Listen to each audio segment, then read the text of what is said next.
लोकसभा चुनावों को लेकर अब तमाम प्रत्याशी जनता के बीच में लगातार जाने का काम कर रहे हैं। इसी कड़ी में गुरुग्राम लोकसभा से भाजपा प्रत्याशी राव इंद्रजीत सिंह कांग्रेस के गढ़ नूह में पहुंचे, जहां उन्होंने पुन्हाना विधानसभा के पिनगवा सहित दर्जनों गांवों का अपना चुनावी प्रचार कर मतदाताओं से वोट की अपील की।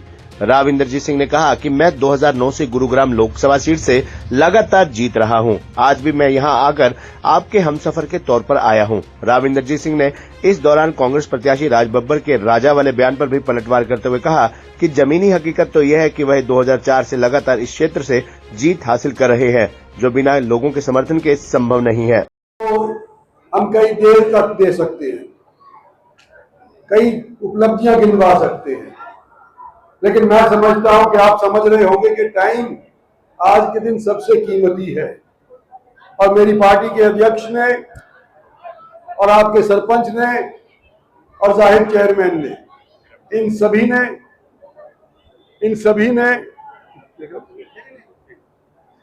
ने मेरी तरफ से, मेरी पार्टी की तरफ से वोट मांग लिया है।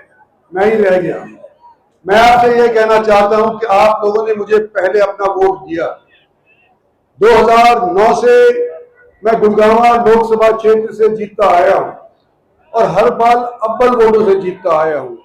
आज भी आपके बीच के अंदर अगर मैं आया हूं तो आपके अजीज के तौर के ऊपर, आपके साथी और हमसफर के तौर के ऊपर आया हूं। आज मुझे आप लोगों की इमदाद की जरूरत है और ये मैं आपको वायदा करके जा सकता हूं कि जो आप मुझे ताकत देंगे या जो ताकत आपने मुझसे आज से पहले दी है, कोई भी शख्स यहां पर खड़ा होकर के यूं कह दे कि इस ताकत को इंद्रजीत सिंह ने अपने निजी स्वार्थ के लिए इस्तेमाल किया है, तो मैं वोट मांगने का अधिकारी नहीं हूं।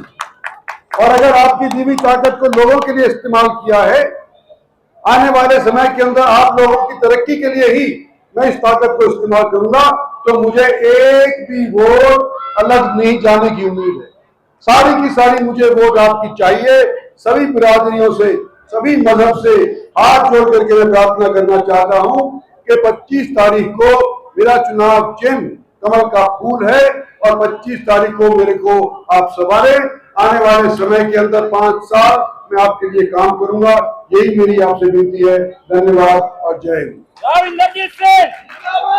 देखिए, चुनाव तो हर एक पार्टी जीतने के लिए लड़ाती है, कोई हराने की तो लड़ाता नहीं है। तो उम्मीद तो सभी कर रहे हैं, मैं भी उम्मीद कर रहा हूं, पर मैं उम्मीद केवल जीतने की नहीं कर रहा। मैं उम्मीद यह कर रहा हूं कि पिछली बार जो मेरे को वोट मिली थी उससे कहीं ज्यादा वोट मिलकर के और मैं रिकॉर्ड कायम करूंगा, ये मैं उम्मीद कर रहा हूं। और जिस तरह से मुझे सहयोग मिल रहा है, मुझे पूरी उम्मीद है कि ये रिकॉर्ड टूटेगा। आपकी पूरी लोकसभा में कहीं नरेंद्र मोदी जी की या किसी बड़े नेता की कोई जनसभा का कोई कार्यक्रम बन रहा है? नहीं, हमारे मोदी जी के 2 कार्यक्रम हो चुके। रेवाड़ी के अंदर एम्स का शिलान्यास उन्होंने आज से 1.5-2 महीना पहले रखा था, तो माजरा गए थे रेवाड़ी जिले के अंदर। गुड़गांव के अंदर मेट्रो 5,500 करोड़ का उन्होंने शिलान्यास रखा था, वो 1 महीना पहले रखा था। तो नरेंद्र भाई मोदी हमारे यहाँ आ चुके हैं और मैं नहीं समझता कि आज के स्थिति के अंदर उनको यहाँ बुलाने की आवश्यकता रह जाएगी, क्योंकि वो और देश के अंदर जा करके काम करेंगे। यही बात। राज बब्बर जी ने कहा है कि राव इंद्रजीत सिंह राजा हैं, जमीन की तरफ नहीं देखते हैं। आप उनके इस बयान को कैसे देखते हैं? कौन कहता है? राज बब्बर। नहीं, जमीनी हकीकत तो ये है कि मैं 2004 से लगातार जीतता आया हूँ, तो बिना लोगों के समर्थन के और वोट के मैं जीत नहीं सकता।